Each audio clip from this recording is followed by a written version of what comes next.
So does anyone still do word searches, or is that something that tends to disappear once you get to a certain age? What I love about word searches is the way to make them more difficult isn't adding a really long word. Those are easier to find. It also isn't going to really short words. You could accidentally have multiple answers, multiple correct answers in there, just not even meaning to. The way you make word searches difficult is by changing directionality. A word is written from left to right.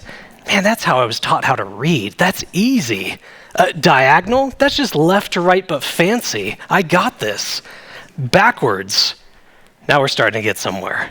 Backwards and diagonal. I mean, you might as well have it in a different language at that point. So I have a word search for us, and we can look at this this whole time, and I did discover something. It's a really fun way to get you to not listen to me. Put up a word search up there, because you're just like, what word am I supposed to find? But you could be looking and have no idea what it is you're supposed to be looking for. I haven't told you what to find.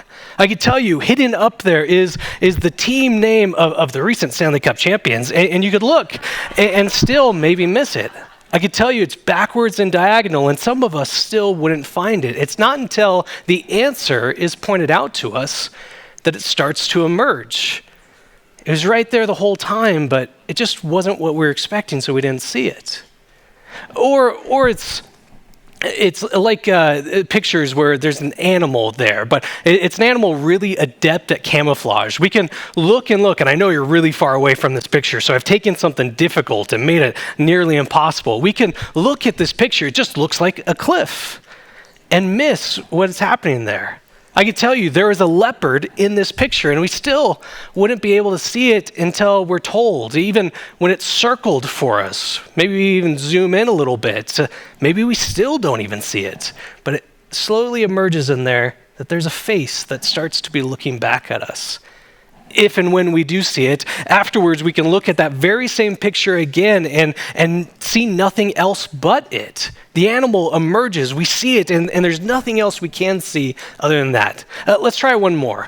We got this picture of this rocky cliff. Do you see it here? No, it's a picture of a rocky cliff. I want to know, do you see that picture? Yeah, there's nothing else in that picture. Maybe not so much that last one, but the word search and the leopard kind of makes me think about something. Sometimes when we're expecting to see something in a certain way, or sometimes we expect to see something in a certain way, and when that doesn't happen, well, we feel lost, we feel confused. What are we supposed to do? Maybe sometimes we're expecting to see something and there isn't actually anything there, like that rocky cliff.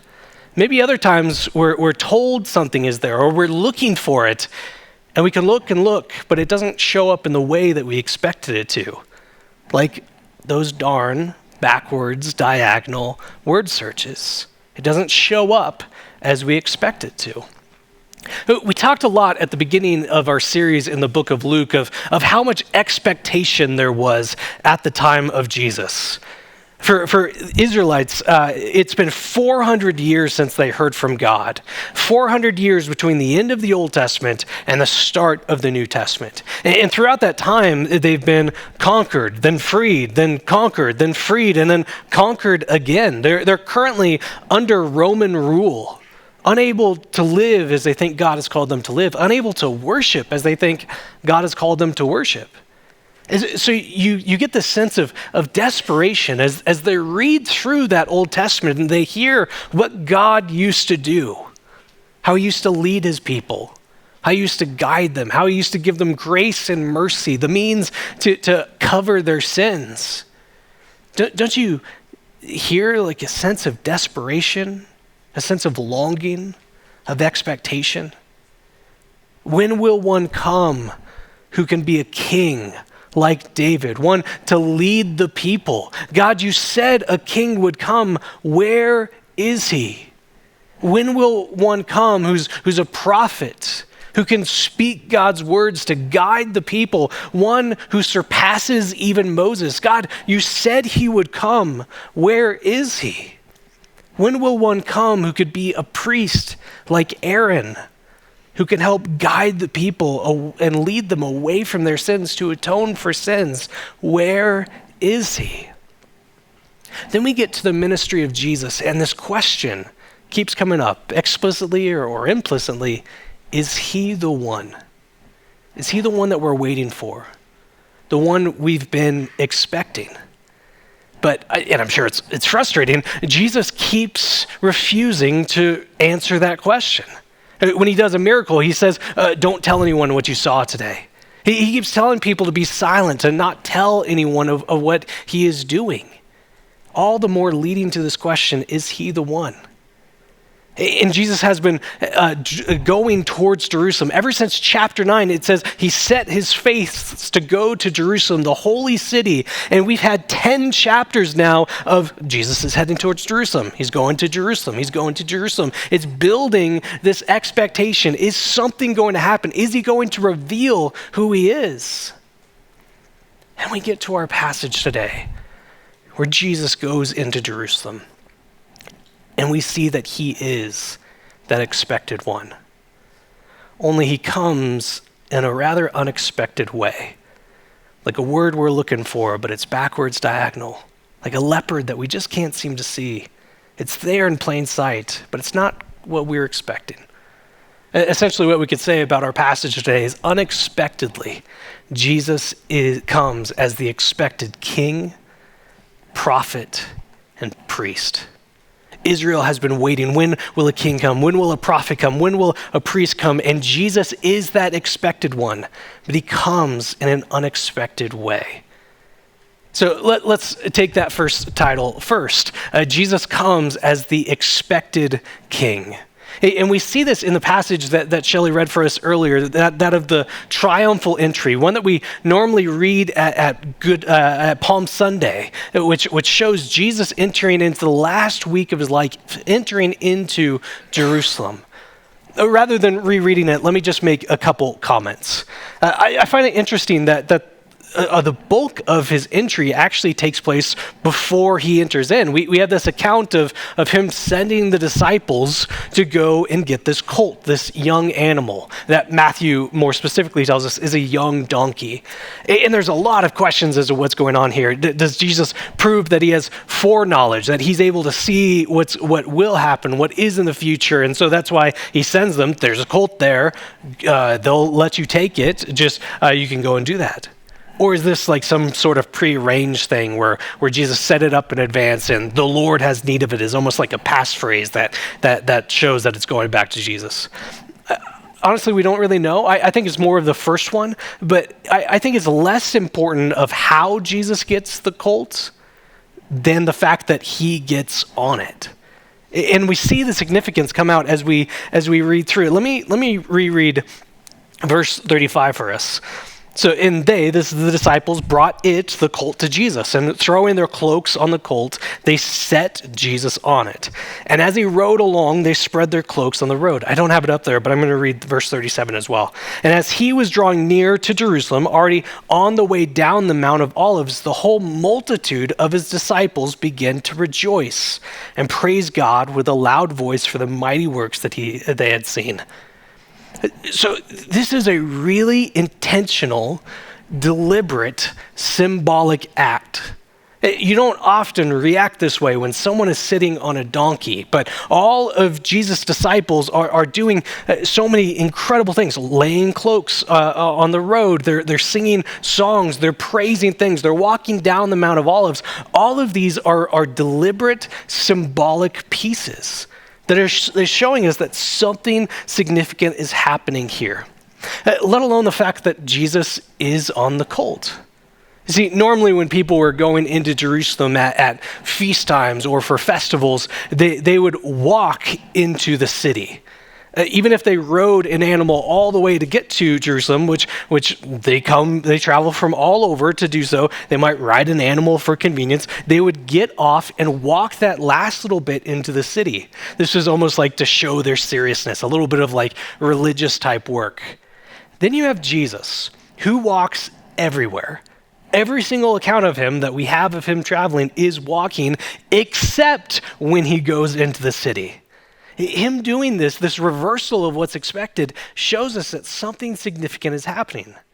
This wasn't just he got tired for the last stretch of it. No, he's doing something deliberate. More than that, you have his disciples singing, and the song that they're singing comes from Psalm 118, which was normally sang when a king was enthroned or coronated. So clearly they're announcing that this man is coming as a king. And then they look around and they see they're on the Mount of Olives. See, the disciples would have had Zechariah 14 in their minds. Now, I will tell you this. I did not have Zechariah 14 in my mind when I was reading this passage. And maybe you're with me, that's not what you're thinking through as you hear this. But remember what we said about the Israelites. Their expectation is so heightened.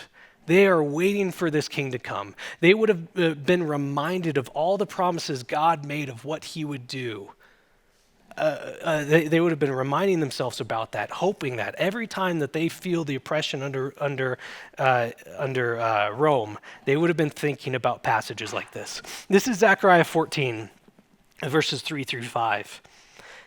This is a prophecy of what will happen. It says, "Then the Lord will go out and fight against those nations." Those who oppose God's people will fight against those nations as when he fights on the day of battle. And on that day, his feet shall stand where? That was a lot of murmuring. Where do they stand? The Mount of Olives. Interesting. Stand on the Mount of Olives that lies before Jerusalem on the east. And the Mount of Olives shall be split in two from east to west in a very wide valley, by a very wide valley, so that the one half of the mount shall move northward and the other half southward. There's a lot of symbolism there. Just the important part is the Mount of Olives, and then verse 5. "And you shall flee to the valley of my mountains, and the valley of the people shall reach to us all. And you shall flee as you fled from the earthquake in the days of Uzziah, king of Judah." Here we go. "Then the Lord my God will come, and all the holy ones with him." So we have this passage here that talks about this individual on the Mount of Olives coming, and with it will come the Lord who will fight for God's people against the enemies. So Jesus' disciples, they look around. We are on Mount Olives. We're singing songs about this guy being king. We are treating him like a king. Oh, it's go time. Like, God is going to come and he's going to conquer our enemies. Clearly, all of this is happening for a reason. God is going to come and he's going to kick out Rome. You might have been the most powerful empire in the world has ever seen, but your days are numbered. That's what the disciples would have been thinking. But things go a little bit wrong. Or we should say, things go a little bit unexpectedly. For one, they can't even enter into the city before we see a response. This is Luke 14, verse 39. It says, "And some of the Pharisees, the religious leaders, some of the Pharisees in the crowd said to him, 'Teacher, rebuke your disciples. Get them to stop.'" The disciples see this as an incredibly significant, symbolic moment. Jesus has come as that king. He's going to kick out the Romans. And the Pharisees say, no, you got to make them be quiet. They can't be doing this. And I think I can understand a little bit of their concern. It is dangerous to call someone a king if they're not a king. It is blasphemous to treat someone as the Messiah if they're not the Messiah. And clearly, the Pharisees didn't think Jesus was the Messiah, the one that was promised about in Zechariah 14 and elsewhere. He's not the one that we're expecting.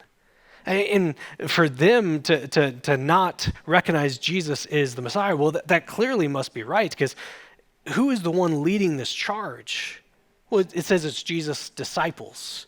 We often think of the 12 disciples that he had, Peter, John. We tend to think of those 12 disciples, but it says the whole multitude of his disciples, all of those who are following Jesus. This would include former blind men who were probably still wearing their ratty beggar clothes. This would include women who Jesus showed love and care to at a time when they had very little rights and were not allowed to be part of a coronation. And so the Pharisees think, if we're not able to see Jesus as the Messiah, well, why would this ragtag bunch of people be able to? They don't see him as actually being that one. let alone the fact that Jesus is entering into the city in what we call a triumphal entry. But triumphal entries at the time didn't happen before battle. You don't often triumph before you've triumphed. It normally happens after fighting occurred. And so they'd ride in on a war horse with all the spoils of wars, with captives. And Jesus is here doing a lot of what they were expecting him to do. He's riding into the city, check. Coming from the Mount of Olives, check. He's being coronated by a crowd, check. But where is his army? When has he conquered before this? No, instead the Pharisees just look at him and see a man riding a donkey with a bunch of smelly northerners singing songs about him. But here's what we get to the purpose of what's happening. Jesus is coming unexpectedly, and yet he still is that expected king.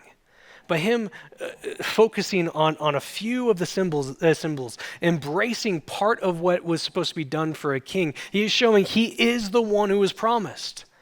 But by him stripping away some of the other pieces, he's helping us to get to why he's actually entering into the city. He is showing us that he has not come for battle or for triumphing over Rome. He's actually come for something more important, more significant, something that was also prophesied back in the book of Zechariah. The crowd was expecting Zechariah 14, but instead he shows up with Zechariah 9:9. It says this, "Rejoice greatly, O daughter of Zion. Shout aloud, O daughter of Jerusalem. Behold, your king is coming to you, righteous and having salvation is he, humble and mounted on a donkey, on a colt, the foal of a donkey." To this point, Jesus has been so guarded about his identity, about who he is. And now he has this public display. He's embracing some of the symbols of what it means to be a king. He is announcing in one regard, I am that expected king. And yet he's coming to do something more significant than what the crowd thought he must do. Oh, clearly he's come to fight Rome. No, he has not come to conquer, but to unite people. Oh, clearly he's come for battle. No, he's not come with the sword, but with salvation.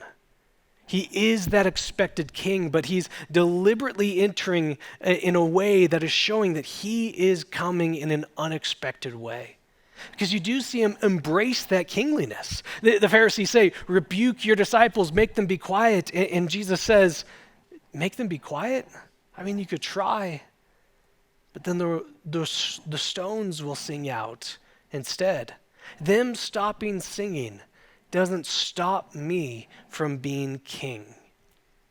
Jesus is that expected king, but he comes in an unexpected way. And they're significant in this passage for us. The long-awaited king is entering into Jerusalem, the one who is waited for, the rightful ruler of the world. And by him entering into this way, not settling for temporary battles, Israel being rescued for a moment, but him coming in this lasting way with salvation as his goal, he shows that as king, his reign is supreme. He shows that he is that king who is awaited for, who is bringing a rule that is lasting, that is for all.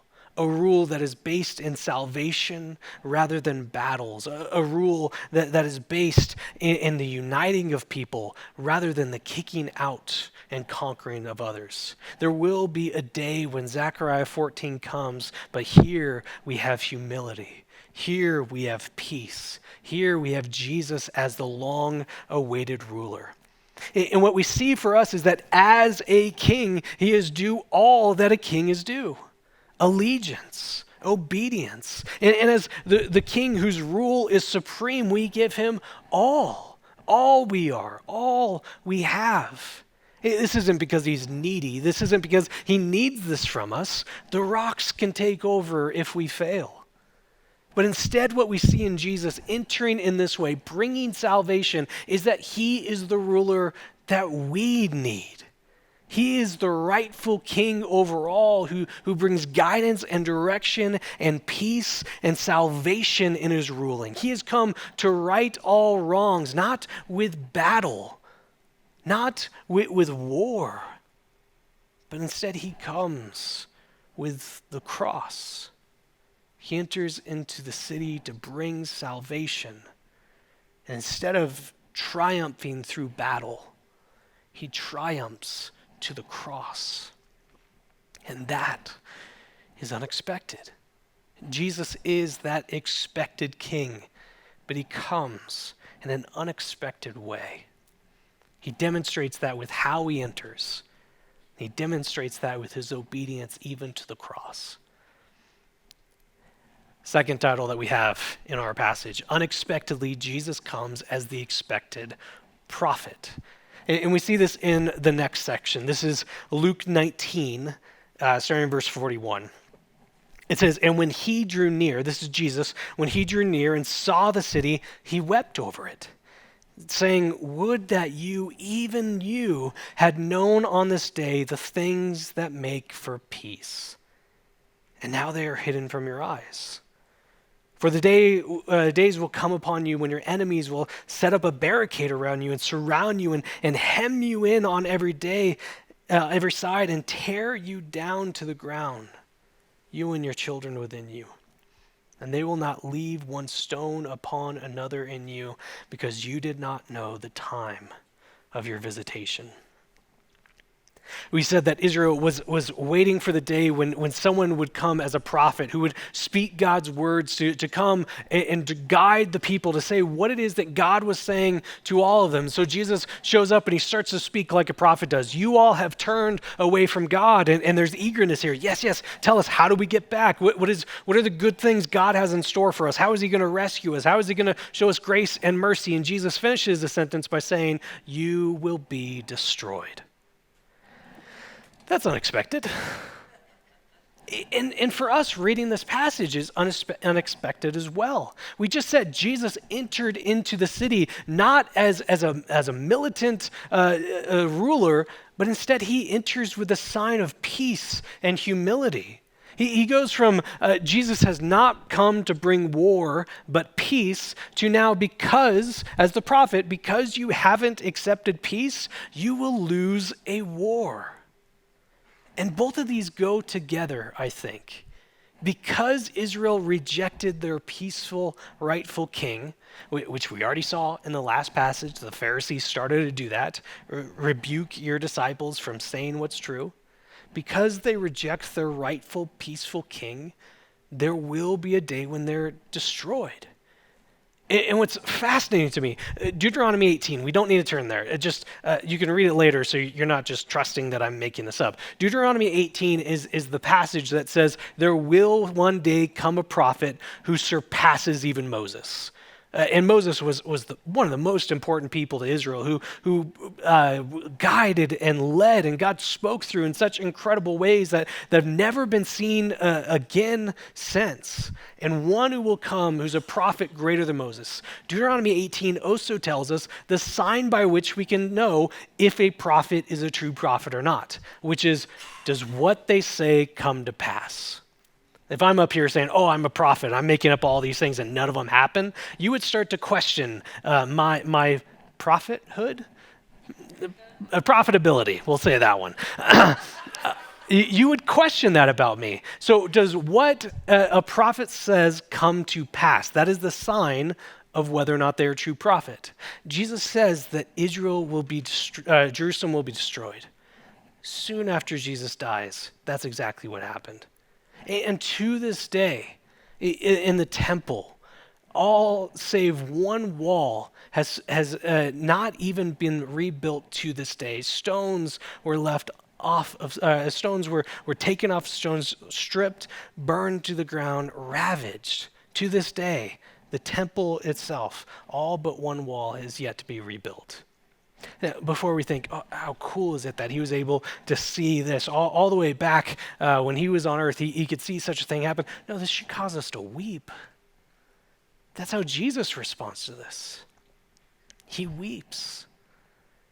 The stakes that Jesus are talked about is more than just stones being built on top of other stones. These are eternal stakes. And for rejecting his words that he proves to be true, rejecting him as a prophet, well, it leads to a similar destruction for all people. And so there's significance in this passage for us, that Jesus comes as that expected prophet who speaks the very words of God, who what he says comes to be true. As a prophet, his words are sure. And so we trust in what he says. We obey what he says, not just to avoid the negative repercussions. Destruction sounds bad. I don't want that, so I'll trust in Jesus. No, there's so much good in this life that's mentioned even just here. He says, it's an incredibly beautiful but haunting phrase. Would that you, even you, had known the things that make for peace. Peace is available to you. And that same peace that's offered is offered to us as well. This isn't just a lack of fighting, but any disquiet within us, feeling on shaky ground. We saying that he is a firm foundation because he comes bringing peace. That is on offer to us. The time of the visitation, the Lord has come to them. They didn't realize that. That means the Lord has come. That truth is real for us. God has come to be with his people.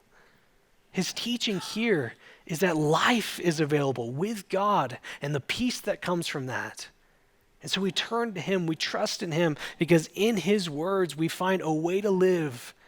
We find life and joy and peace in his presence. He is that expected prophet.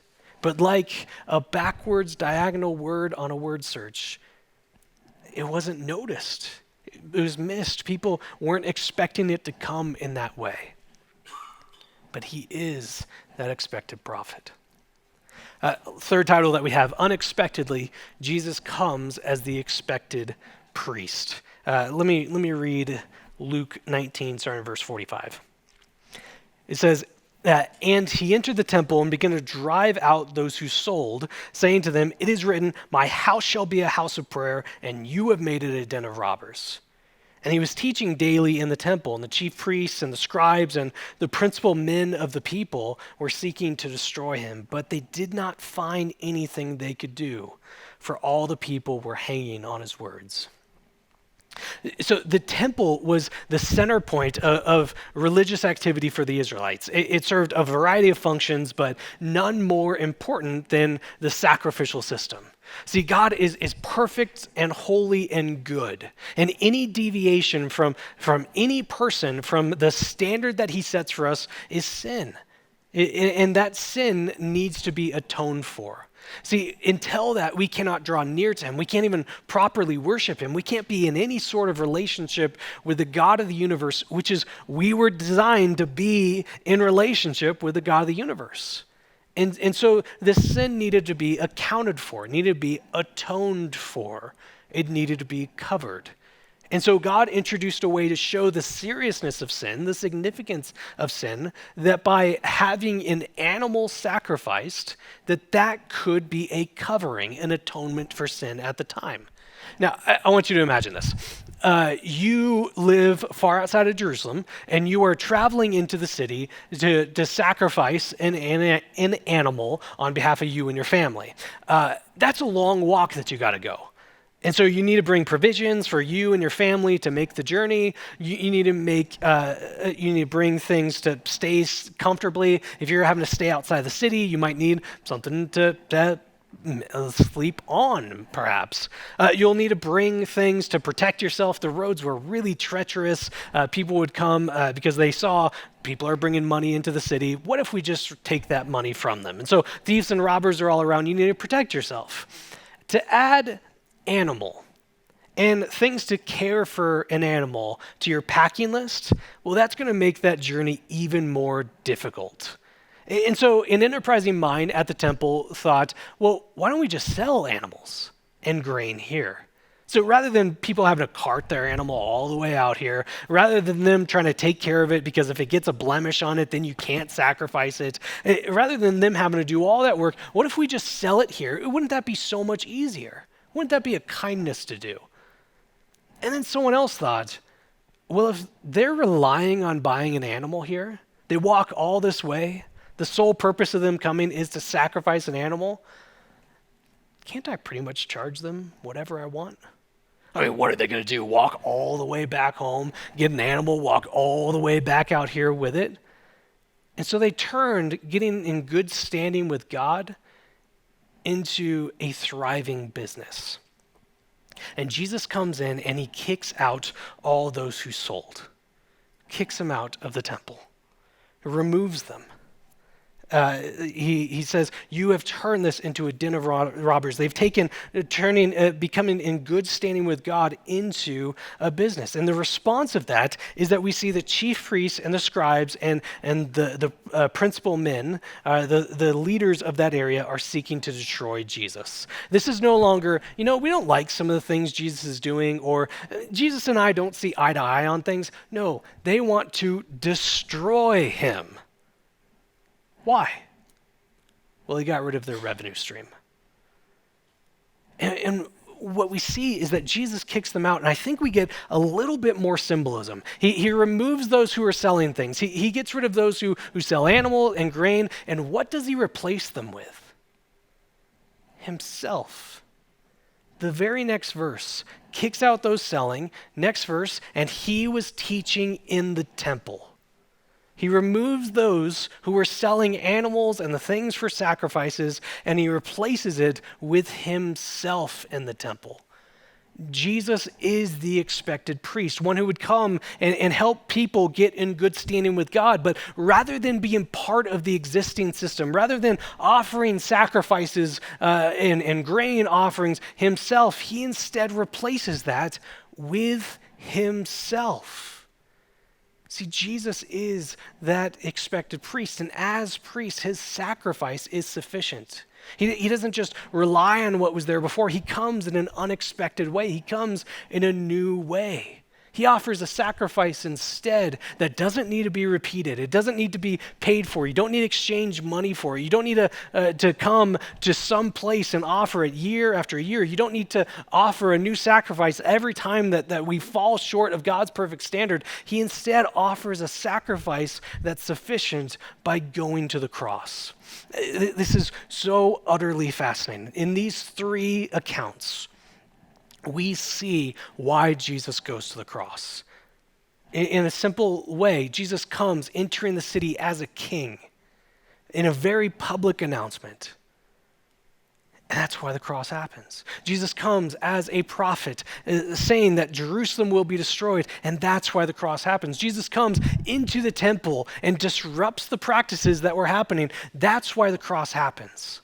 See, if Jesus would have entered the city like a good little pilgrim boy and just behaved himself, if he would have just kept his mouth shut about Jerusalem, if he just would have offered sacrifices, which everyone else was able to do without problem, he could have left after this week without an issue, had a long, successful career. But instead, we see the true reason. Why did the cross happen? Because that is the means by which God is bringing restoration to people. That is the means by which God is bringing life and peace as this king, this prophet, this priest comes and dies on our behalf. Now that is unexpected. Unexpectedly, Jesus comes as the expected king, priest, and prophet. And as we read these accounts, we see that he surpasses even the greatest of expectations at the time.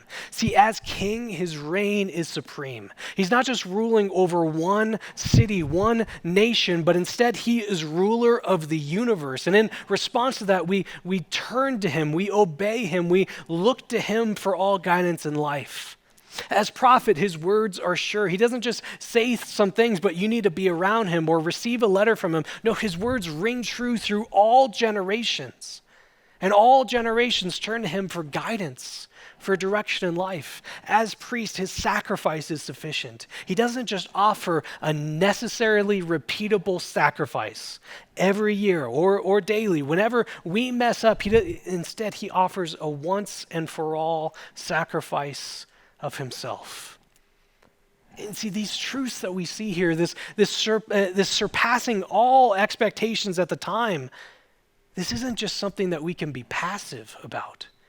This requires a response. A king entering into our presence, we can't just go about our day as usual. A prophet speaking the very words of God, we can't just say, oh, that's nice. A priest offering such a sacrifice as this, we can't just continue living as if nothing has happened.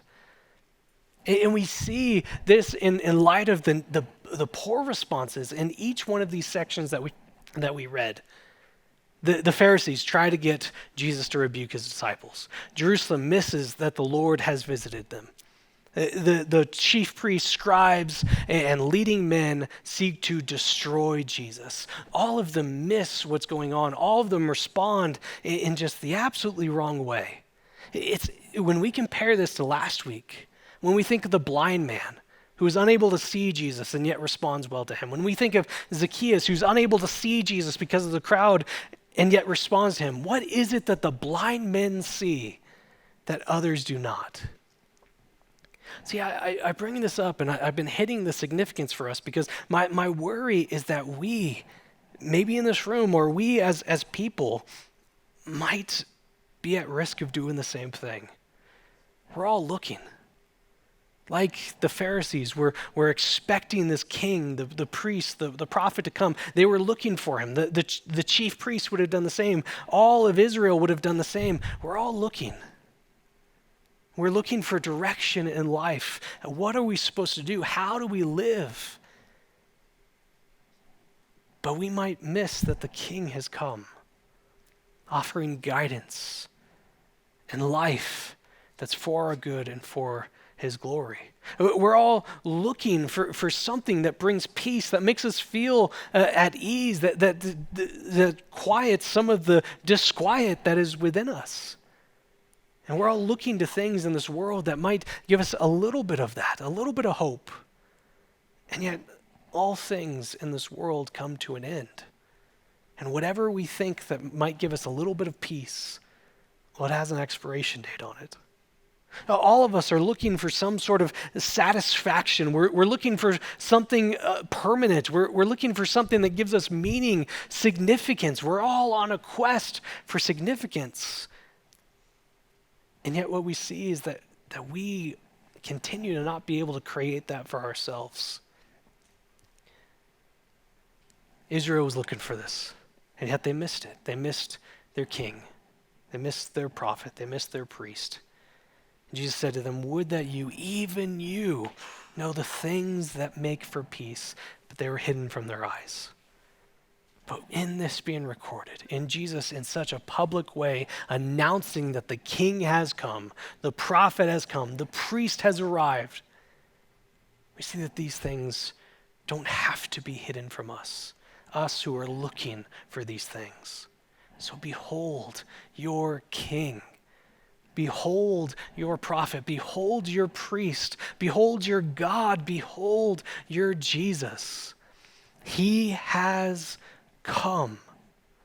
Unexpectedly, yes, but he has come, bringing all that we are all looking for. Let me pray for us. Father, we are so grateful that you have been building to this moment of you entering into the city of